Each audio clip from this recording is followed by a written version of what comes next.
Rainbow Six Extraction is a tactical co-op shooter that takes an assortment of operators from Rainbow Six Siege and tasks them with completing randomly assigned objectives on maps infested with parasitic aliens called Archeans. I could never really get into Siege, but as someone who's more drawn to PvE than PvP, this game always sounded a lot more my speed, and I'm glad to say that after spending 25 hours with Extraction, it definitely is. While Extraction doesn't feel like a game that I'm going to be coming back to again and again, I enjoyed my time with it, even if it's let down by some weak objectives and redundant feeling operators. I remember hearing one of the developers behind Extraction say that the team wanted Extraction to be to PvE what Siege is to PvP at an E3 conference a few years ago, and I think that in this regard, Extraction succeeds. While at a glance Extraction can look a lot like other co-op horde shooters like Left 4 Dead or World War Z, its tactical nature does differentiate it from everything else in the genre. Unlike other horde shooters that see you gunning down endless waves of incoming enemies, in an ideal playthrough of an operation in Extraction, I wouldn't even be spotted by the enemies. I'd usually skulk around environments, scanning and tagging enemies, before picking them off with silenced guns before they even know I'm there. It's good that Extraction does something different with the genre, because we have gotten a lot of co-op shooters lately, with Aliens Fireteam Elite and Back 4 Blood both dropping a matter of months before Rainbow Six Extraction, so it was essential for this game to have a unique hook to prevent it from getting lost in an already crowded market. While Rainbow Six Extraction opens with an epic cinematic that lays out the premise of the story, don't expect this kind of storytelling to punctuate missions throughout the game. Rainbow Six Extraction is extremely light on story. After the opening cinematic, you're at best getting some light exposition when observing intel scattered around the environment. Like most horde shooters, this is a gameplay-focused title first and foremost. Let's break down the basic structure of Extraction. When you take on a mission, you'll be dropped onto a map consisting of 3 unique areas. Each of these areas has a different objective for you and your team to tackle, with the different areas of the map being separated by safe rooms where you can replenish your health, ammo and equipment. Each area's objective is picked randomly from a pool of different tasks, so you'll have a different objective each time you load into a map. Extraction's objectives offer a decent amount of variety, which helps it fight off stagnation for longer than other games like it. Some of these objectives include planting and guarding explosives, retrieving samples of the Archean's blood, placing trackers on Archean nests, luring enemies into a trap so that they can be extracted, killing elite targets, and rescuing your own operators when they get captured. While the majority of these objectives are fun, there are unfortunately a couple of real duds. The worst objective is without a doubt Serial Scan, which sees you setting up a machine to scan an area, then protecting it from incoming Archean attacks. I always dreaded getting this task. It's just never fun to guard something while watching a percentage bar slowly fill in.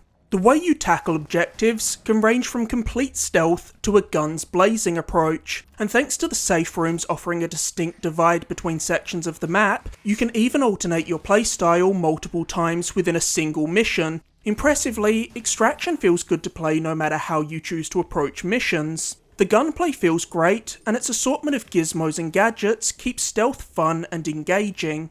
Rainbow Six Extraction offers 4 unique regions, each with 3 different maps to play, making for a total of a dozen maps at launch. While this isn't a terrible number, it's also not a huge selection of maps, and this does mean that the maps can get repetitive. The 4 regions are New York City, San Francisco, Alaska, and the bizarrely named Truth or Consequences in New Mexico. While the 4 regions are distinct enough to stand apart from one another, the 3 individual maps within them are far less distinct, and definitely do start to run together, as they don't do a great job of differentiating themselves from one another. That's not to say that there aren't a few locations that stand out. For example, there's one map that features what's clearly meant to be a Ubisoft office, filled with Assassin's Creed and Watch Dogs posters. The Tenderloin map contains a UFO-themed museum and a punk club, and one map allows you to fight your way through a casino infested with aliens. These 3 maps are probably the most visually interesting, but they're also the only particularly interesting maps that come to mind. The remaining maps aren't bad per se, but a lot of them tend to have similar structures, layouts, and aesthetics, which can not only make them uninteresting to explore, but also means that they grow repetitive quite quickly, as their similar layouts mean that you're never really forced to mix up your playstyle, and the tactics you apply in one mission will likely work perfectly well in every mission.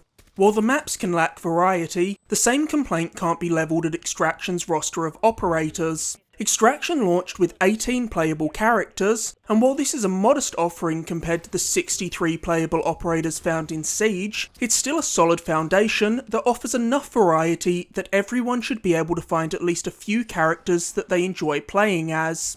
The operators largely retain their abilities from Siege, so if you're a Siege player, you'll feel right at home.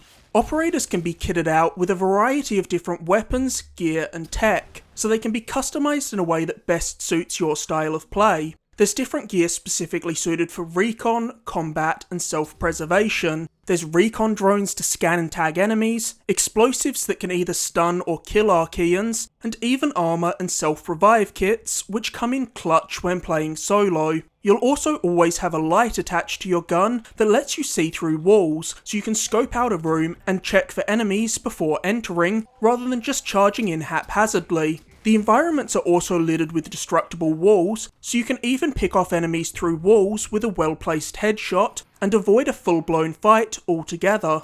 Extraction is obviously a very different type of game than Siege, and because of this, certain operators from Siege feel more useful in this game than others, and there are a couple of popular Siege operators that feel downright redundant in Extraction. Take Sledge for example. His special ability is to smash through walls, which is helpful in a PvE shooter like Siege, but it felt useless here. I never wanted to bulldoze through walls in Extraction. Not only is doing so just going to draw unwanted attention from enemies, but I can also already see through and shoot through destructible walls. So what tactical advantage would tearing it down even offer me? As your operators take damage out on the field in Extraction, they'll become injured, and there's no way to permanently refill their health on a mission. You can boost their health back up with health items, but this is only a temporary fix, and when you complete the mission, they'll retain whatever damage they took, which means you'll actually have to wait for them to heal over time before playing as them again. And if you fail a mission, your operator will get captured by the Archeans, and you'll have to go back to the map they were captured on with a different operator and rescue them before you can select them again. When you find a captured operator, they'll be entombed in a cocoon, and you'll need to break them out by shooting the tethers binding them before pulling them free and carrying them to an extraction point. I loved these mechanics. They add real stakes to missions, and they mean that you can't become too reliant on one operator, as they're inevitably going to get injured or captured, and you'll need to play as other operators while they're out of action. This pushes you out of your comfort zone and forces you to experiment with different operators who you might not normally gravitate towards, but may very well find out that you actually really like playing as once you finally give them a shot. Personally, I found myself alternating between Doc, Pulse, and Ella. Doc can boost the health of his allies or himself, which is always helpful in this kind of game. Pulse has a scanner that seeks out heartbeats around you, which is great when you're searching for a captured teammate or hunting for nests, and Ella can plant sticky mines, which you can lay down in choke points to give yourself a bit of breathing room. Operators gain XP and level up when you complete missions with them, and raising their level unlocks new weapons, so it's worth picking a handful of operators to focus in on. You yourself also have an overall level that you increase by completing operations. Hitting specific level requirements is how you unlock new operators and missions. You can earn additional XP through completing studies as well. Studies are miniature challenges to complete while out on an operation, and each area has its own set of studies. A study can task you with anything from scanning Archeans, to killing enemies in specific ways, to pinging supplies for allies. One thing that keeps Rainbow Six Extraction engaging throughout is its respectable amount of enemy variety, and it's one of the few areas where Rainbow Six Extraction stands head and shoulders above countless other horde shooters. There's grunts that serve as cannon fodder for you to pick off as you make your way through a map, spikers who will nail you with projectile spikes from a distance, bloaters who explode into a cloud of toxic gas when killed, apexers who are tanks that can absorb a staggering amount of damage, rooters who reach through the ground and use their vines to pin operators to the floor, and proteans who shapeshift into different forms to give themselves the advantage in battle.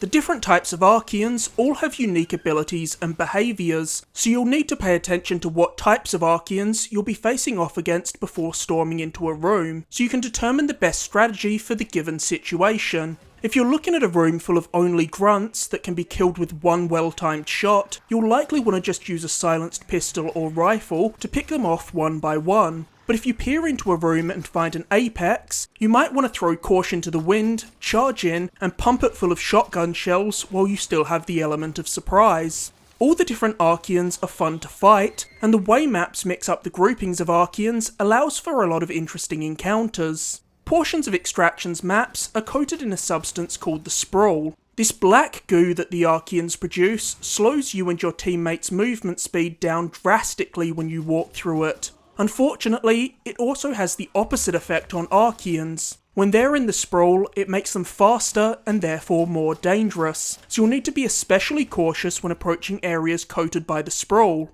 Thankfully, you can carve paths through the sprawl for you and your allies by shooting at it, though you'll always want to be moving forward, as the sprawl will eventually reform. The 25 hours I spent playing Rainbow Six Extraction was fairly evenly divided between playing co-op and playing solo, and I think both are perfectly good ways to experience the game. I've heard some people say that they don't think Extraction is fun when playing solo, and I couldn't disagree more. I was having just as much fun, if not more, when tackling operations by myself. When you're solo, you have to play the game more thoughtfully and take a more tactical approach to enemy encounters, as it's far easier to get overwhelmed by enemies when there aren't other players watching your back. Because of this, Extraction is a far more grounded and tense experience when solo, especially if you crank the difficulty up a couple of notches. On higher difficulties, things can go to hell so quickly. In the span of 10 seconds, you can go from having everything under control to being trapped in a state of utter chaos. Because its basic structure revolves around replaying operations to complete more studies, attempt runs on higher difficulties, and rescue teammates that have been captured by the Archeans, you do end up seeing the same locations and completing the same tasks again and again, which inevitably does get repetitive. Because of this, I doubt many players will spend more than a couple of weeks with Extraction before moving on to the next thing, and after 25 hours, I did feel ready to jump into something else. That's not to say that I regret my time with Extraction by any means. I had a lot of fun playing it. It's just to say that I question what kind of legs Extraction will have. Even though I really liked it, I don't see myself ever going back to Extraction in the future. And I feel like most other people who have played it must feel the same way, as conversation around Extraction already seems dead. Though that's not necessarily a slight on Extraction, as this is more than likely due to it facing the unenviable task of releasing in one of the most crowded first quarters of a year in gaming history. Which does make you wonder if Ubisoft would have been better pushing the release of this already delayed game further down the line to a less crowded release window where it might have gotten more attention.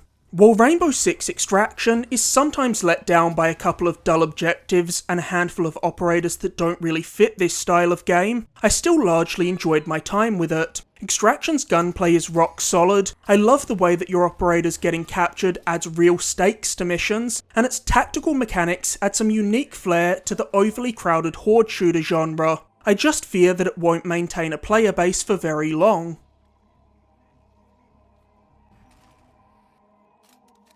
Thanks for watching. If you enjoyed this video, be sure to like, subscribe, or leave a comment. You can find countless other videos on my channel, including my recent review of Sifu, and be sure to stay tuned for my upcoming reviews of Pokemon Legends Arceus and Elden Ring.